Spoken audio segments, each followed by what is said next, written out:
frustrating as the last bit. Okay, well thank you, Jackie. This is the final speech at the final meeting of Socialism 2008. And I know there are a few people here who've come along particularly for this Campaign for New Workers' Party hosted rally. But most of you have been at the whole weekend. It's been jam-packed with discussion and debate on different political ideas, and probably some of you would say a little bit too jam-packed. I was asking people as you do what you thought of the rally last night. Everybody said they thought it was excellent, that every speaker was great, and everybody said that perhaps it was just a little bit too long, 2 hours and 50 minutes. So I am going to do my best now to make myself popular and to stick to time so that we can finish this rally a little bit ahead of schedule. And I think it's been an excellent forum that we've had, even without Mark Sobotka speaking, on the question of independent political representation. And there's also been a high degree of agreement, certainly on this central question, which is that the need for the working class to have its own political voice is urgent. It's not a new issue. After all, if you look around at politics in Britain in the last 10 or 15 years, all of our experience is that the population is far to the left of any of the major political parties, being against privatisation, in favour of public services, thinking the gap between the rich and poor is too great.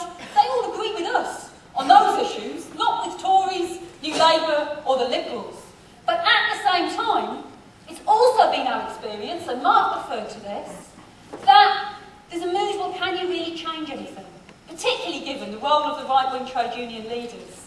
And we stand campaigning on a Saturday against cuts in the health service, against privatisation, and people flock up saying, you're right, good on you, have a pound, I'll take your paper. But when you say to them, would you like to get actively involved in helping us?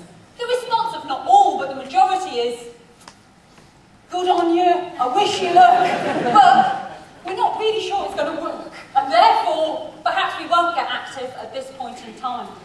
What's taken place in the last few weeks is the real beginning of a change in that situation. I don't want to go over the points about the economic crisis, but I don't think you can underestimate the profound effects that that has had on the consciousness and the outlook of working class people in this country. When you get £400 billion being pumped in to underwrite the entire banking system, you then get Di Davis, the Blaenau Gwent People's Voice MP, raising in Parliament, well, shouldn't we have these banks that we control? Shouldn't the housing that they repossess be used for social housing?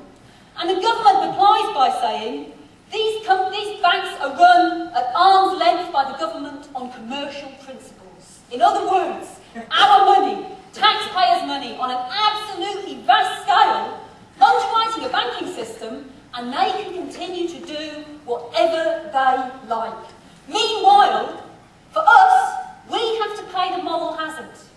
The average person in this country is £33,000 in debt, because that's what we've had to do to get by over the last 16 years. And that money is not going to be written off by the banks, even if we are thrown out on the coals, unable to afford to pay our mortgages, losing our jobs and so on. I don't want to give loads more agitational points, but I would just add on the question of public sector pay. To meet the public sector pay demands of every single public sector worker in this country would cost less than £5 billion. And yet, workers have been told they've got no choice but to accept what is in effect a pay cut. While for all of us, public and private sector workers, the reality is that in the last year, the Daily Mirror estimated this, the amount that it costs to stay alive has gone up for a family by £1,200. So even if your wages kept pace with inflation, the reality is that you're £1,200 worse off. So that's what life in Britain means for working class people at the moment. Now the points that I've just made, and every other speaker on this platform has made along similar lines, they're not rocket science, are they? And if we had a mass or a semi-mass party in this country that had representation in Parliament, more more importantly, that was able to organise in every community, every housing estate around the country, in every workplace, and was making the points that we've all made, that was saying, well, you've put our money into the banks, why can't we run the banks? Why can't they be run by the working class in our interests? That was saying, we will not accept a single repossession. Those ideas would spread like wildfire. Those socialist ideas, that party would gain support extremely quickly. And I agree with the points that have been made about the US and Obama. The Democrats are a big business party. Obama received a great deal of funding from ordinary working class people, but also from big business on an unprecedented scale. That's true. But at the same time, in those millions of workers who stood and queued, sometimes for 8 hours, to go and vote for Obama, represented a real desire for change, and it was inspiring. And it does show the possibility of the development of an independent party of the working class in the future in the US as well. So the need for the party that we all want is absolutely clear. I would just add one point. There are no guarantees in this life. It is not in some way automatic that because capitalism is in crisis, socialists will be the ones who gain. That's not automatic, we have to work for it. And there's a danger, particularly given the absence of a new party for the working class at this point in time, that at least initially it can be the far right, the British National Party, that make gains on the back of the vacuum that exists by falsely posing as a party of the white working class. And so we've launched the Campaign for a New Workers' Party, as Dave has said, to work together with all of those who want to see a new party. The Campaign for a New Workers' Party doesn't have a programme. You don't have to agree with what the Socialist Party thinks about this, that and the other.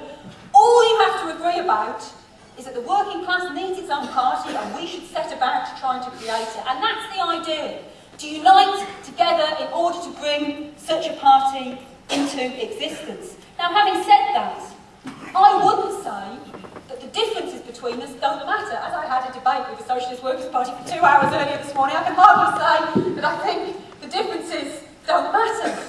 I think, in fact, for this question of the foundation of a new party, it's very important that the lessons of the last decade or so are learned. After all, one of the things that makes it more difficult for us is that previous projects have not succeeded. The top-down, centralising approach, in our opinion, from the Socialist Labour Party, then with the role of the Socialist Workers' Party in the Socialist Alliance, and later in Respect, meant that those projects didn't take off, and that's an obstacle.